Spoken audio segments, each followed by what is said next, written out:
Assalamualaikum warahmatullahi wabarakatuh. Puji syukur kita panjatkan kehadirat Allah Subhanahu wa Ta'ala atas segala nikmat yang telah diberikan kepada kita semua, sehingga pada siang hari ini kita masih dapat mengikuti seminar instalasi sistem operasi pada Windows 7. Salawat dan salam tak lupa pula kita kirimkan kepada Nabi besar kita, Nabi Muhammad Sallallahu Alaihi Wasallam. Sebelumnya, saya memohon maaf sebesar-besarnya kepada teman-teman sekalian karena adanya kendala tadi, jadi seminar ini terlambat dimulai.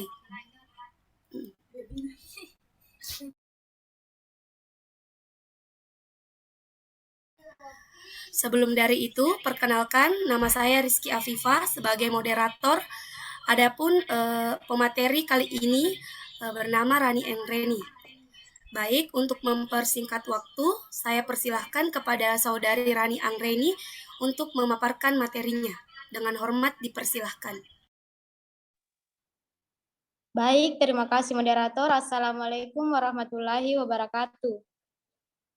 Saya akan memaparkan materi tentang instalasi sistem operasi pada Windows 7.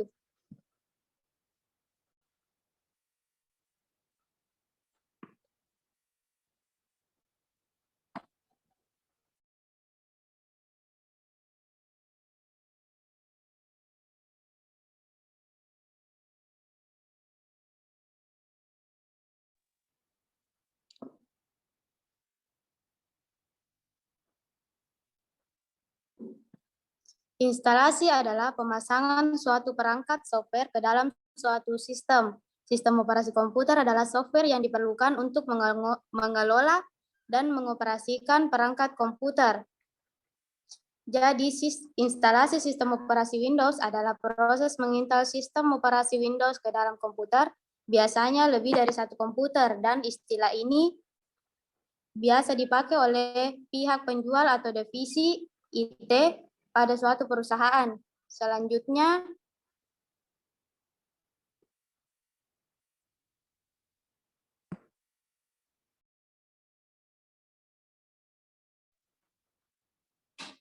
langkah-langkah menginstal sistem operasi pada Windows 7. Yang pertama, untuk menginstal Windows 7 di komputer atau laptop, yang pertama itu menyalakan komputer atau laptop. Kemudian masuk ke menu BIOS. Tampilan ini bermacam-macam sesuai merek laptop atau komputer. Terkadang hanya ada satu barisan tulisan di paling bawah layar. Supaya bisa masuk ke menu BIOS saat menyalakan laptop atau komputer seperti gambar yang dapat dilihat, tekan terus-menerus dengan cepat tombol F2. Pada beberapa laptop merek lain, tekan Escape, F1, F10, atau Delete pada komputer. Pada bagian merek laptop, mungkin juga bisa menekan tombol Fn bersamaan dengan F1 atau F2 dan seterusnya agar tombol tersebut berfungsi. Yang kedua, memasukkan menu BIOS untuk mengatur booting. Dapat dilihat pada gambar, contoh memasukkan ke menu BIOS atau setup utility. Tampilan ini beraneka ragam, tergantung merek. Selanjutnya, yang ketiga,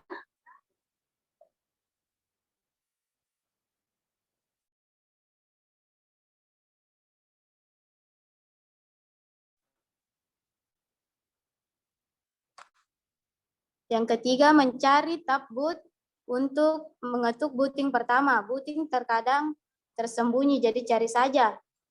Seperti pada gambar, arahkan boot pertama jadi CD, DVD, atau flash disk sesuai keinginan. Tampilan ini pun berbeda, beraneka ragam tergantung merek. Ubah boot pertama pada menu BIOS ke CD atau DVD atau flash disk. Namun jika dari flash disk, ubah boot pertama ke flash disk. Ini diperlukan agar booting pertama kali membaca media CD, DVD, Windows atau Windows 7 atau flash disk. Khusus untuk booting pertama dari flash disk, maka harus masukkan terlebih dahulu flash disk sebelum menyalakan komputer atau laptop. Yang keempat, simpan pengaturan. Klik exit dan kemudian exit saving change dengan mengklik yes. Komputer atau laptop akan segera restart dari DVD. Jangan lupa masukkan terlebih dahulu DVD Windows 7 installer ke drive DVD sebelum di-restart. Selanjutnya, yang kelima, PC akan mulai booting dari DVD Windows 7 atau flashdisk sesuai pilihan. Dengan catatan klik apa saja pada keyboard, misalnya klik enter dan waktu hanya 5 detik. Kalau 5 detik nggak diklik, proses tidak akan terjadi, harus di-restart lagi. Yang keenam, tunggu proses loading files. Yang ketujuh, pilih bahasa, pilih English, kemudian klik next, seperti pada gambar. Yang kedelapan, klik install now. Yang kesembilan, konfirmasi persetujuan, klik I take the listen terms, kemudian klik next. 10,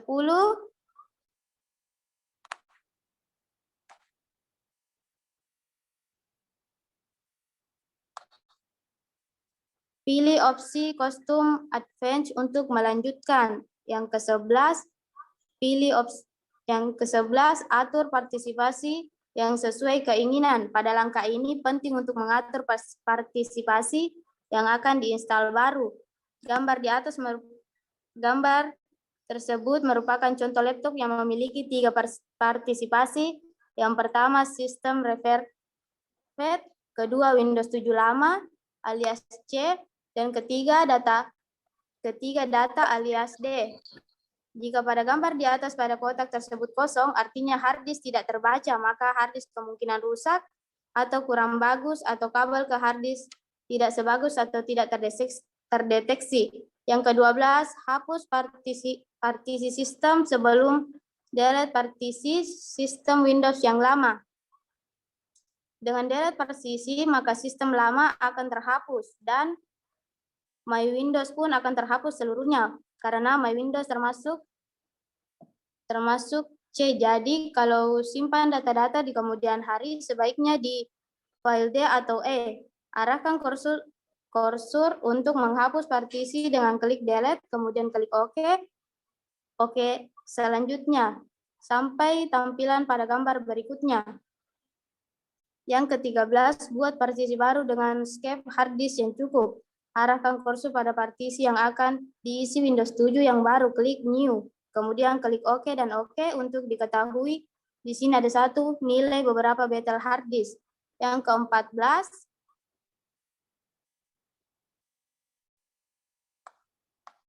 teruskan instalasi pada partisi baru. Seperti pada gambar, tampilan akan seperti ini. Kemudian arahkan kursor pada partisi yang akan diinstal Windows 7 yang baru primary. Kemudian klik next. Yang ke-15, tunggu proses transfer Windows 7. Proses instalasi benar-benar dimulai. Kalau sudah sampai langkah ini, Anda bisa benar-benar bersantai karena selanjutnya akan berjalan otomatis. Jangan klik apapun, biarkan saja sampai restart dengan sendirinya. Yang ke-16,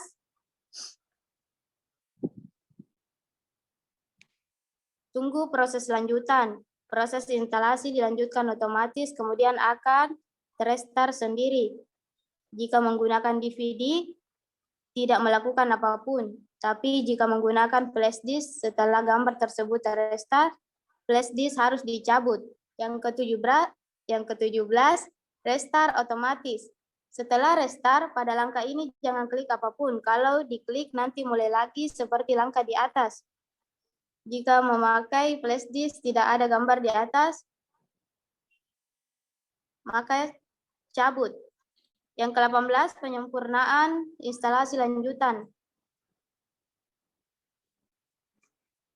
Penyempurnaan proses instalasi Windows biarkan saja, jangan klik apapun. Kalau gerakan mouse atau jangan klik apapun, proses instalasi Windows hampir selesai dan akan terrestart otomatis. Yang ke-9, isi data-data dengan memberi nama.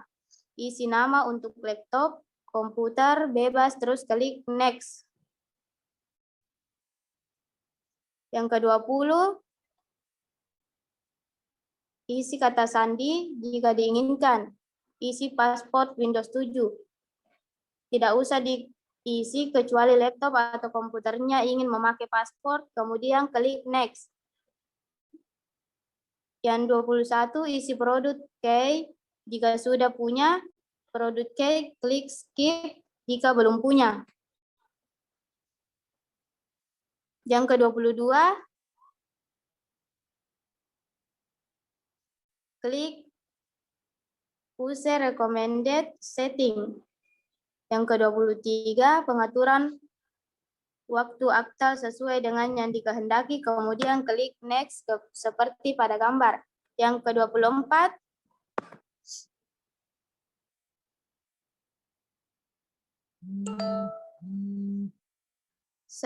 selesai. Dapat dilihat pada gambar, akan muncul seperti itu. Selanjutnya,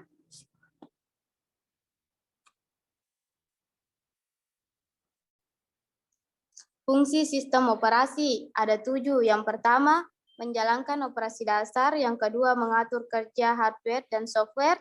Yang ketiga, sebagai wadah program atau aplikasi. Yang keempat, menyajikan tampilan. Yang kelima, mengkoordinasi kerja perangkat. 6, mengoptimalkan fungsi perangkat komputer. Dan yang ketujuh, mengawasi dan melindungi jalannya suatu fungsi program. Sekian dari saya kembalikan ke moderator.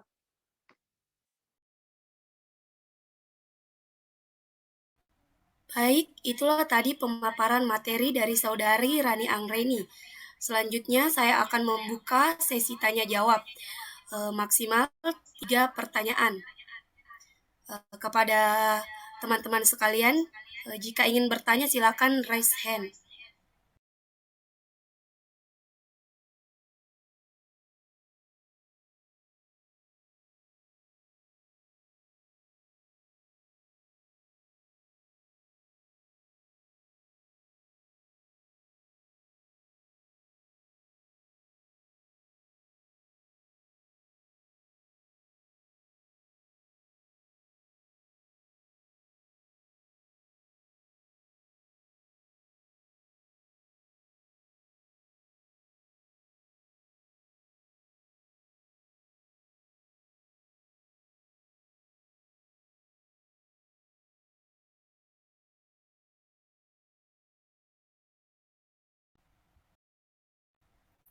Sekali lagi, kepada teman-teman sekalian, jika ingin bertanya silakan memaparkan pertanyaannya.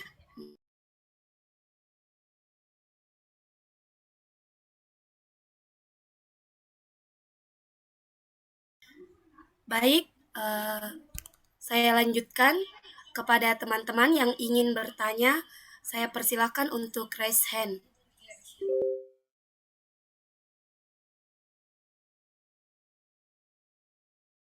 Kepada Saudari Hatisa, saya persilahkan untuk memberikan pertanyaan. Baik, langsung saja pertanyaan saya. Komponen apa saja yang terdapat dalam sistem operasi?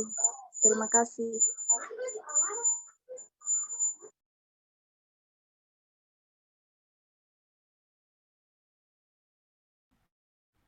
Terima kasih atas pertanyaan yang telah diberikan. Saya persilahkan kepada pemateri untuk menjawab pertanyaan dari Saudari Hatisa. Dengan hormat saya persilahkan.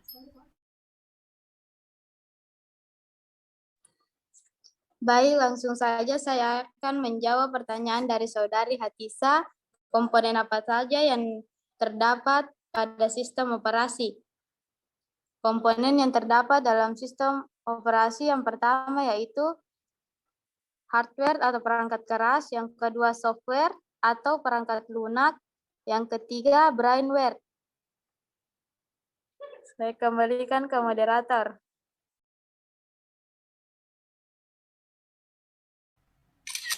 Baik, itulah tadi jawaban dari Saudari Rani Anggreni kepada sang penanya, Saudari Hatisa. Apakah jawabannya telah diterima?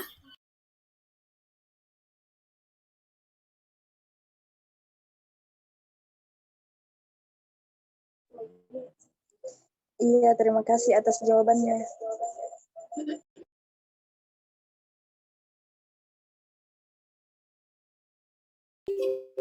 Baik,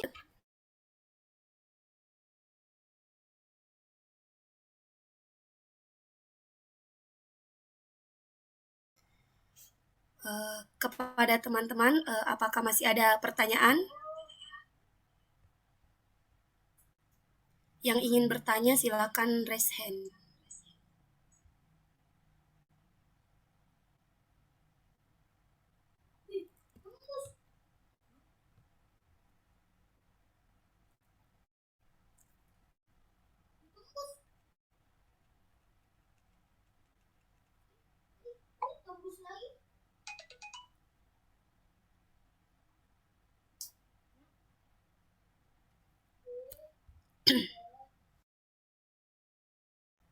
Saya persilahkan kepada Saudari Andi Siti Aminah untuk memberikan pertanyaan. Terima kasih moderator atas kesempatannya. Perkenalkan, nama saya Andi Sitiamina. Pertanyaanku itu, komponen-komponen apa saja yang membangun suatu sistem yang dinamis? Terima kasih, saya kembalikan ke moderator.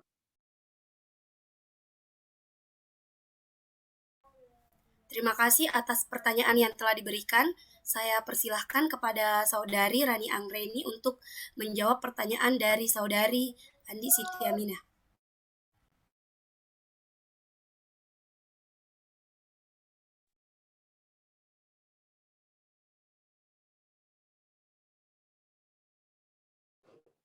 Tabe, bisa diulang kah?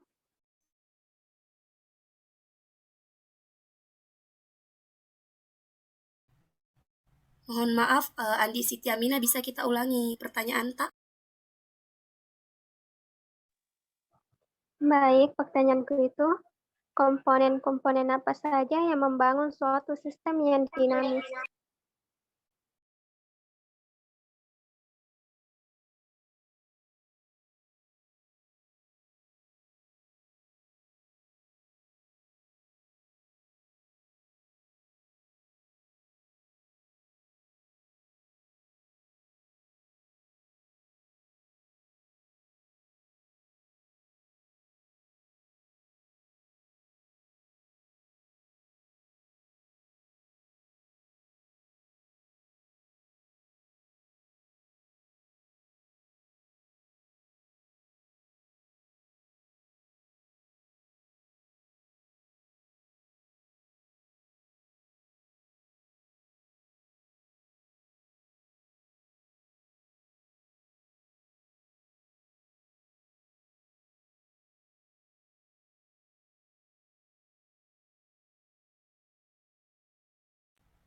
Saya persilahkan kepada Saudari Rani Anggreni untuk menjawab pertanyaan dari Saudari Andi Siti Aminah.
Baik, saya akan menjawab pertanyaan dari Saudari Andi Siti Aminah. Jadi jawabannya yaitu yang pertama adalah hardware atau perangkat keras. Hardware merupakan perangkat keras yang kasat mata dan memiliki wujud fisik yang dapat diraba. Yang kedua yaitu software atau perangkat lunak. Komponen sistem komputer selanjutnya adalah software. Dan yang ketiga adalah brandware. Mungkin itu saja yang dapat saya jelaskan. Saya kembalikan kepada penanya. Apakah jawabannya telah diterima?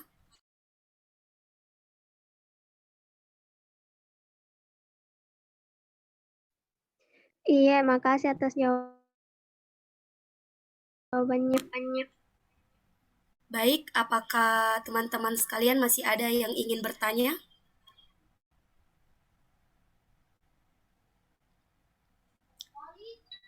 Jika sudah tidak ada, saya tutup webinar pada hari ini dengan mengucapkan Alhamdulillah. Sebelumnya saya memohon maaf tadi atas adanya keterlambatan pada webinar kali ini.